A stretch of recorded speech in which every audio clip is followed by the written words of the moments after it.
Hello. Today is April 8th, 2024. Today is not special because of any celestial happenings or anything like that, but because it's my 100th journal. And, I've been talking about politics and philosophy lately, so today I'm going to return back to the roots of the journals and think about life for me and just for the individual. And I want to talk about comfort because to me it's like a bivariate approach. It's happening in two ways. There's a dichotomy. I just said the same thing 3 times in a row. But what I mean is like what I've been finding that I want lately is leisure. I take massive appreciation of being able to play games, read books, and just, relax overall. But at the same time, there's just this incessant of doing things, being productive. And I think this is the one thing that journaling probably won't be able to help me with. Journaling has reduced my anxiety somewhat, and so I think it does help, not in totality, but I don't think that journaling will really be able to help me with this notion about comfort really at all. I think this is going to have to come through me. It might be able to supplement, but help on its own, I don't think so. I've been anxious lately because of this thing, and I think it's just a good way to talk, a good thing to bring up for the 100th journal because it's important, and I think we deal with this whether or not we realize it. For me, for example, I think a lot of my anxiety is down to what I think I should be doing based off of what, I don't know, society, other people's expectations, what I think is normal. I think that has a lot of influence over the actions that I take, and I kind of want to take control back of myself in that regard.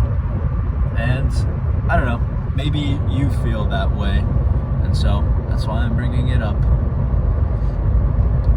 Another thing about journaling 100 times is it's been more or less half a year since I did this, so if you do the math, no, it hasn't been every day, but journaling has helped me become consistent with something in life.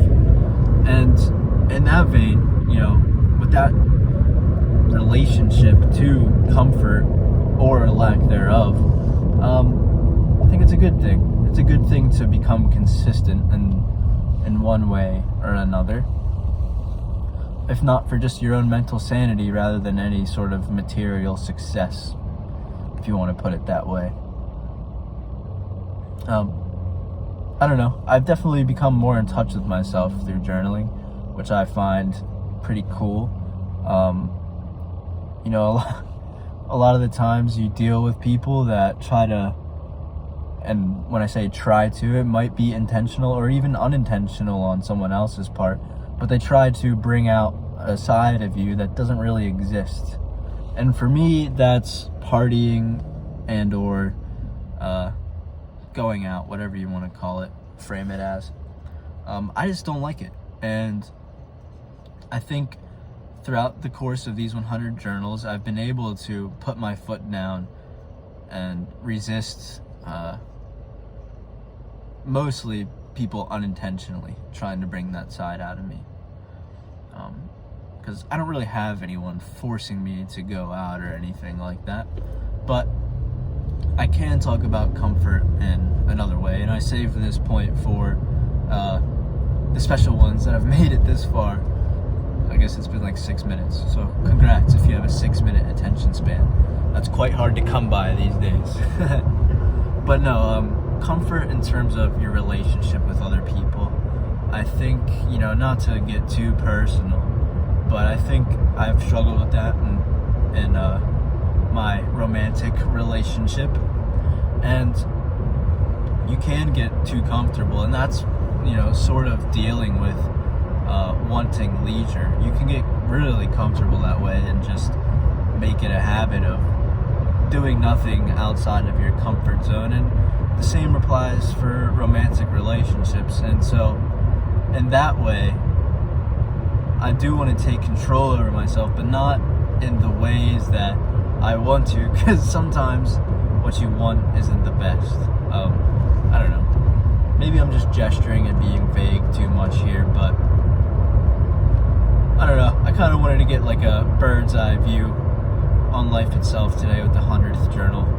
And that's why I didn't record one yesterday, because it would have been pretty scrambled, because I didn't really have much time before my all-day shift.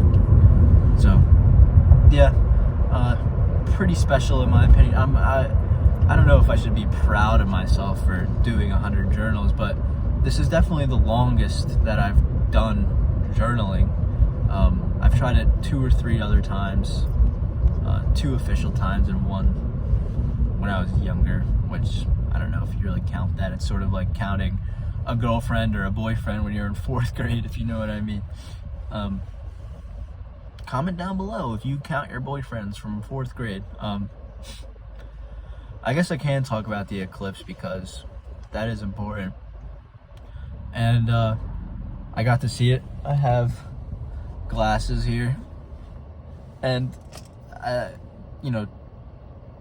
put on one of my private stories how Krispy Kreme is doing eclipse donuts today. It's like an Oreo blocking out the center of the donut.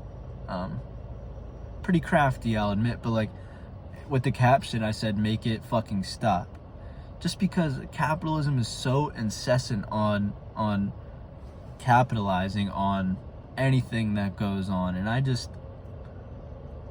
don't know, to me it's like when capitalism goes mask off and it doesn't try to pull any punches when it comes to getting and extracting the most out of the consumer. And a lot of people were just like, these look good though, but that's not the point, you know. I think that's where I have a tough time relating to a lot of people.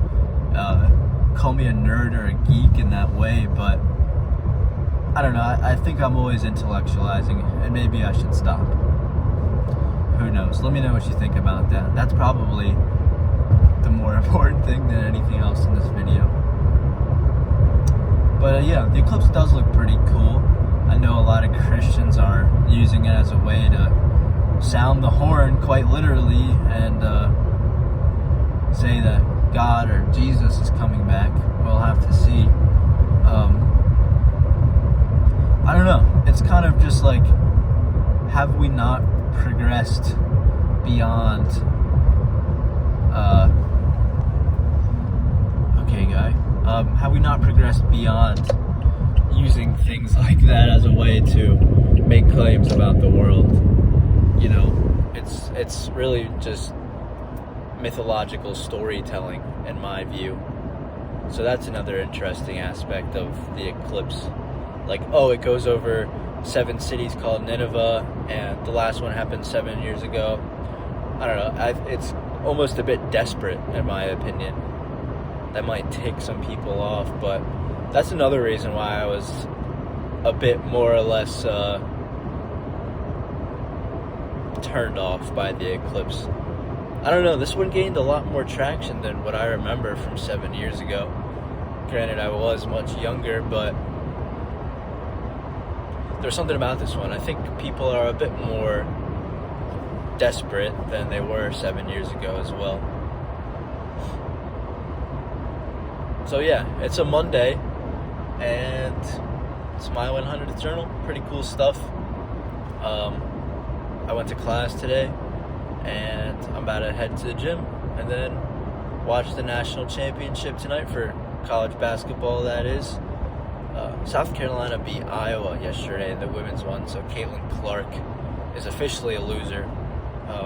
Anything she's done prior should be deleted from our collective consciousness. No, I'm kidding. Sometimes it feels like I'm just doing stand-up here, and it's the worst stand-up ever. But tonight I've got to take UConn, because in my bracket challenge with my friends, I took UConn to win the whole thing. So I'll take UConn. They have looked really good all tournament anyways. But Purdue has Zach Edey, obviously, and they're just a well-coached squad. So yeah, it should be an interesting game. And that'll wrap up my Monday. Maybe I'll be able to fit in some homework, and I should, really. I've started reading 20,000 Leagues Under the Sea by Jules Verne. If anyone wants to follow along, I don't know how many people are listening right now, but I'm like 80 pages in, so you have some catching up to do. But yeah, it's been an alright day for me.